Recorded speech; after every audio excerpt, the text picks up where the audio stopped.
Hello, Victoria. First of all, it's been a while Hello, since I saw Jess. you. I think I saw you very briefly in Vermont, in the woods of Vermont. Um, and you guys are up to some fun stuff over there at B3. So B3 is a gaming We are. chain. It's a because you're all got together at Coinbase. We're doing cool stuff there, and you're like, hey, I see an opportunity. Um, I'm curious how you describe that opportunity today. Yeah. Great question, Jeff. So we are what we call an unorthodox team in what we do. A little bit of a different breed, if you will. I think the B3 ecosystem is very unique in that we have these four arms within B3, and they all were kind of inspired from our time at Coinbase. So myself and my co-founders were all at Coinbase and specifically on the base team. We actually were the small group of the core contributors of Base when Jesse just had this idea that he surfaced to Brian. Brian was like, go for it. We're in the middle of a bear market. Why not?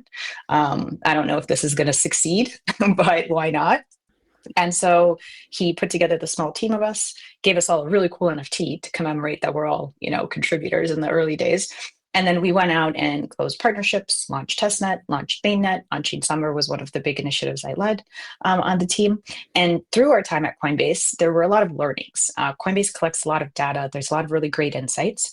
And so while building out and launching Base during the bear market, we got a lot of user info on what normies, if you will, want to see happen on chain for them to actually convert. Because it's so hard to get someone who's just holding XRP or just holding Bitcoin to like take a leap of faith and be like, yeah, I'm gonna come on chain. I'm gonna do I love how this. you call them normies. The normies are the ones holding XRP. I guess that's fair. It's, The every crypto Uber normie. driver in America, Yeah. ask Yeah. them what token they're holding. It's XRP. Sure. Um, and so through kind of doing user like insight interviews and emails, we learned that a lot of the times on chain is still very scary to these folks. They've never done anything. But anytime we would send them an email or tell them about a game or a fun experience that they could participate in, they were like, oh, okay, that makes sense to me. I have games on my phone. My kids play games. I played games as a teenager. Like, let me try that because games aren't scary. Like crypto still is and on-chain is, but games aren't.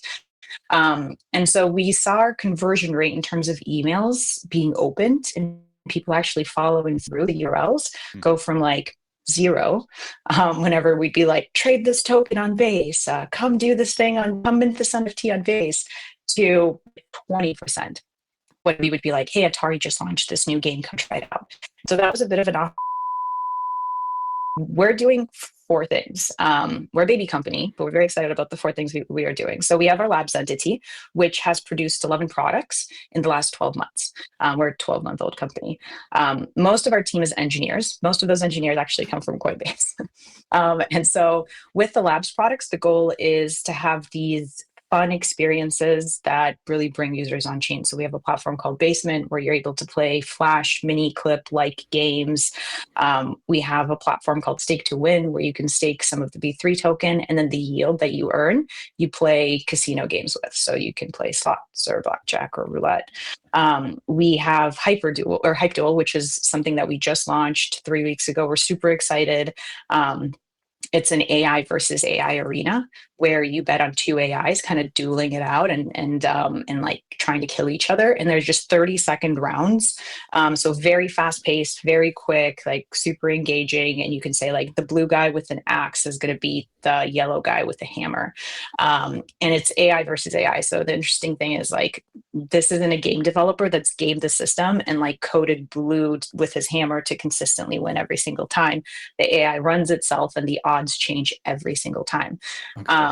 So the labs entity is building out these products that are just like very in the moment, very what people care about, very much Gen Z geared of like short attention span, lots of fun, very easy to use where you don't have to have the crypto like native knowledge that all of us have. Yeah, I'm seeing Um, AI sperm racing game here, I think, on Hype Duel. Correct, yes. So it's sperm racing is taken off, and so it's like it gets so much attraction, it gets so much viewership, and it's like, what if you could bet like $2 on like the one guy that you want to win, um, or and then you consistently play it, and it's just like AIs, powered by AIs, and so the labs entity is really meant to push out these like really great, fun products. Then we have our investment arm, and it's a little bit different in that we invest in kind of non-traditional things. So the first investment we made was into a PC company. The PC company used to be a mining company of Ethereum. They then went to create a custom like gaming PC building, like it's called Andromeda Insights. Build, and they needed a little bit of like a cash infusion to scale to the next level. After we made the investment in them, they've grown 1,000% month over month. They're actually the highest selling PC builder on bestbuy.com and Newegg. And so we're very excited with that. It's probably single greatest investment we've ever made Okay. ever. And the proceeds and whatever will all be going back into like the B3 ecosystem and building out the products, buybacks for the token, etc. We also made an investment recently into a stealth company. I can't really share much about it, but we're Oh, very, very excited for we what they're don't love building. that. We don't love that, Victoria. You're gonna come in here, you're Sorry. gonna tease stuff. We don't love that. I'm very Give me a tea. sorry. Give me a little bit more. Come on. We all love the poly markets of the world. We all love, Okay, that's good. perp dexes. We all love, DeFi. So very excited about that. But again, serious fun, right? Serious fun. It's fun, but it's serious. Um, We'll be announcing that in November, so very, very soon. Okay. So that's the investment arm. And we're consistently looking for these like weird things. I think when we made the investment into the PC company, people were like, what the fuck? Like, what are you And guys doing? is that coming Like, off your balance sheet? Like, or do you have a separate fund? Like, sequencer fees, revenues from like, so we're the single largest token holder community on Base. okay. And we make like a good amount in sequencer fees, and then yes, balance sheet as well to supplement some of that, Okay. from the seed round we raised. So we don't use like anything on the foundation side for any of these investments. Okay. And so that's the investment arm. Then we have partnerships. Myself and Daryl, my other co-founder, were heading up a lot of like the gaming and brand partnerships on Coinbase. So think about like the MasterCard partnerships, the Coca-Cola partnerships. And so we're kind of leveraging some of those connections to see if there's interesting ways, and there are, again, soon to be announced, where some of these bigger folks are using Base and B3 in a meaningful way, to really put something out that people are actually going to care about, and not like the Starbucks phenomena of 21, or some of Okay. the other some of the other announcements that have been made. So we're very like strategic in that way. I'm very excited for what's to come there. And then the fourth kind of arm of this is infrastructure. And so you were just talking to the team, of just like L3s and scaling out L3s. And our big future vision is that any legacy brand, any big gaming team, any big consumer app is going to want their own infrastructure. They're going to want their own chain. They're going to want their own token powering that chain, and they're going to settle to the financial layer of like Ethereum, which we believe to be Base. And so we have 5 chains that we have launched for our partners. We have the single largest gaming studio in India called Super Gaming. They have over 200 million players for their games, and they're bringing those on chain one at a time. I'm super excited about that. We have XRP that they're actually partnered with. They're verging into gaming. They want their XRP holders to be able to kind of earn XRP in novel ways, spend XRP in novel ways, and they see gaming as a really great way to kind of lead into that. And so we've launched the chain on testnet, and we've launched an experience called Xcade, also on testnet. So you can come in and play these like simple games, get on the leaderboard, collect some points, and then we'll be launching mainnet soon for them as well. So that's the infrastructure arm, and all of these ecosystem app chains are like interconnected. So essentially, we have our labs, our investments, our partnerships, and our infrastructure. I mean, I love that we need 20 And minutes that's to be able B3. just to go over the various Sorry. things that you're doing Yes. here. And I'm happy to, I mean, as long as I don't have a hard stop here. So I'm intrigued. And I'm intrigued because I think I had one thing in mind, and now I don't even know what to think here. And so let's see if we can explore the random thoughts that are in my head here a little bit. Let's do it, Jess. Give me The all your random thoughts. yeah, well, the number one is what is the argument for building on or with B3 rather than Base directly? And I think it's so with B3, we don't give a shit about TVL. We're not trying to have people migrate funds over, lock those funds up. Like that is not the point. We're a scaling solution, similar to the other team you were talking to, prior to me coming on. It's a server. We're a server, but with like additional capabilities. So if you have your own chain, Again, you can use your token to power that chain. You can earn sequencer fees on it, but then you can get your liquidity from Base. Our own token is launched on Base. It's not launched on our L3, B3. Okay. All of our partners that we work with, similarly, we implore them to launch their tokens on Base. That's where the liquidity is. That's where users can on ramp and off ramp.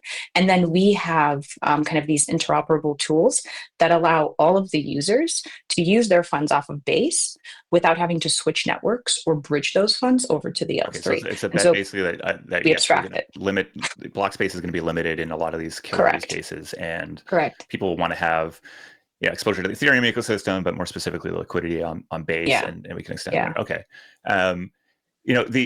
I like to sort of think through in categories to a degree, and I think there's this really interesting.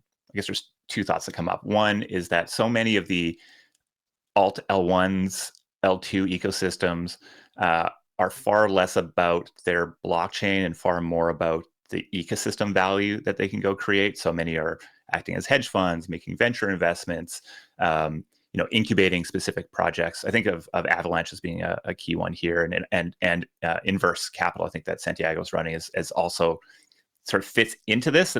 This idea that there's just very obvious economies of scale, cost savings, unlocks that can come if we bring these on-chain tools, even in their simplest form, to these real-world businesses, but that those people aren't actually going to be the ones that figure that out, know how to go do it, et cetera. And so the opportunity is to bring capital, know-how, and infrastructure to the table to really make some killer examples of what is possible, with like the belief that that ultimately flows back into demand to your ecosystem. Is that a fair way of looking at the sort of meta opportunity here?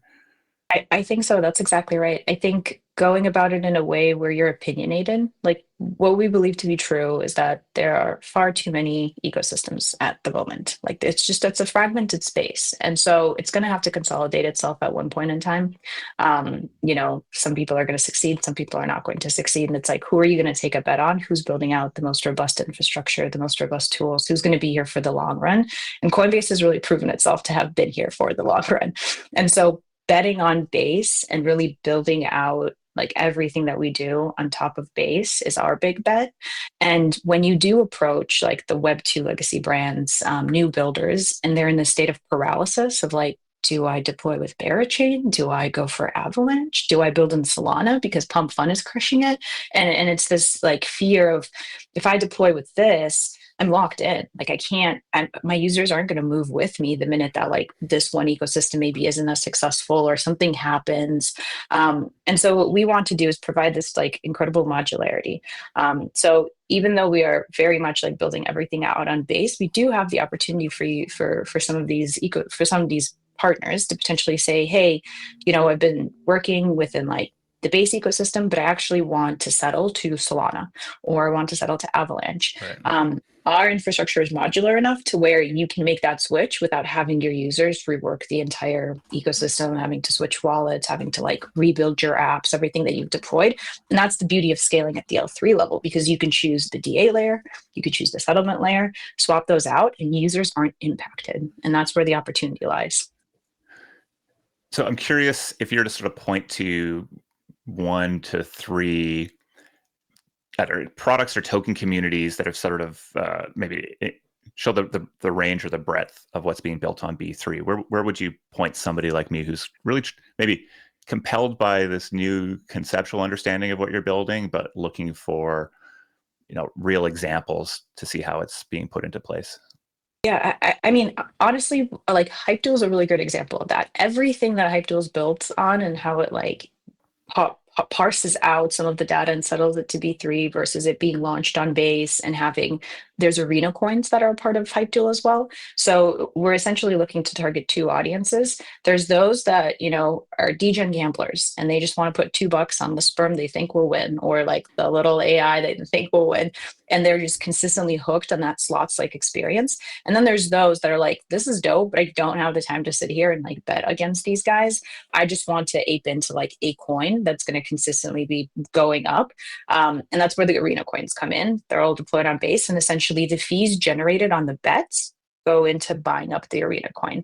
And so should the game succeed, the sperm racing game or the like blue guy versus like QPVP it's called, or drug racing is another game on there. Should the game succeed and there be enough bets, enough volumes, and people like playing the games, the arena coins in theory will also go up. And so you have two types of users there. And the way that everything is like created, the way that you log into the account, I think again, it shows that these are very disparate pieces. Like we have B3 global accounts tied into like this, tied into like AI, tied into the coins that are deployed on base, tied into some of the data that's being recorded of the AI models and being placed on the L3 level, where like under the hood, it's very, very fucking complicated. But from a user perspective, like, you don't know what's going on. And that's the beauty of this, is like, you shouldn't know what's going on. You don't know how things are powered on the back end. You should just have a really great experience that's really cheap for you, where there is like a gasless experience in a sense.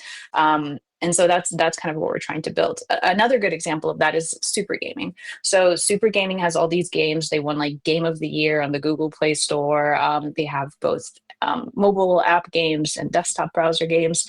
And when they were evaluating how to build this out, they kind of were in the state of paralysis, where they were evaluating base, they were evaluating Solana. Solana was coming in cheaper than base. They have a shit ton of transactions that they need to consistently post from each of these games with 200 million players. Like, the sheer amount of data being placed on chain is immense. And so you can't have gas spike. You can't, if trading goes up and like aerodromes blowing up and like an incredible amount of folks come in, all of a sudden you're queued and you're paying 50 cents for like transaction. You're going to go bankrupt as a game studio, as a consumer app. And so again, similarly, coins, tokens, some of the mechanics are on base. Some of it is off on the super gaming chain. There's the super gaming token that's coming that will kind of power the ecosystem. And so it's like this very modular approach to Okay. everything. So those, I mean, two great examples. I think there's sort of this dynamic where I think sometimes we look at crypto as like the best analogy is it's like a country, it's an economy. And then sometimes, and maybe we're more in an era like this right now, people are looking at it like a business that just has more efficiencies, reach, etc. And my sense is it's, you kind of just need to play in between those two spaces. But I think that the challenge of kind of coming from a country perspective is making it clear what the absolute core of what you're doing is, right? I think that's a marketing branding challenge, but it's a communication challenge, and it's a challenge for individuals to sort of understand like what am I really getting into here? Like what do I believe to be true about this? And in a, I guess I'm curious. You launched your token early. You're obviously running at a whole bunch of things. What is like the North Star metric that, say, me as a token holder should be paying attention to sort of see how you're progressing towards that big vision? Yeah. I think Tim, who heads up our marketing, is constantly like, Jesus Christ, guys, if we just like did the one thing, it'd be so much easier. Yeah, he's not. And listen, Jess, like it is a thing, but the what we believe in is you can't do the same thing and expect different results. There's a reason we're doing this in the way that we are. We're not just aimlessly like, and let's do this and let's do that. And we think like this was high conviction. We always intended for B3 to be like these four bodies, these four arms. We always intended for, honestly, to scale the on-chain GDP of base as kind of the North Star, the metric, and for B3, the ecosystem users. That's what we care about. And so we do that through powering serious play.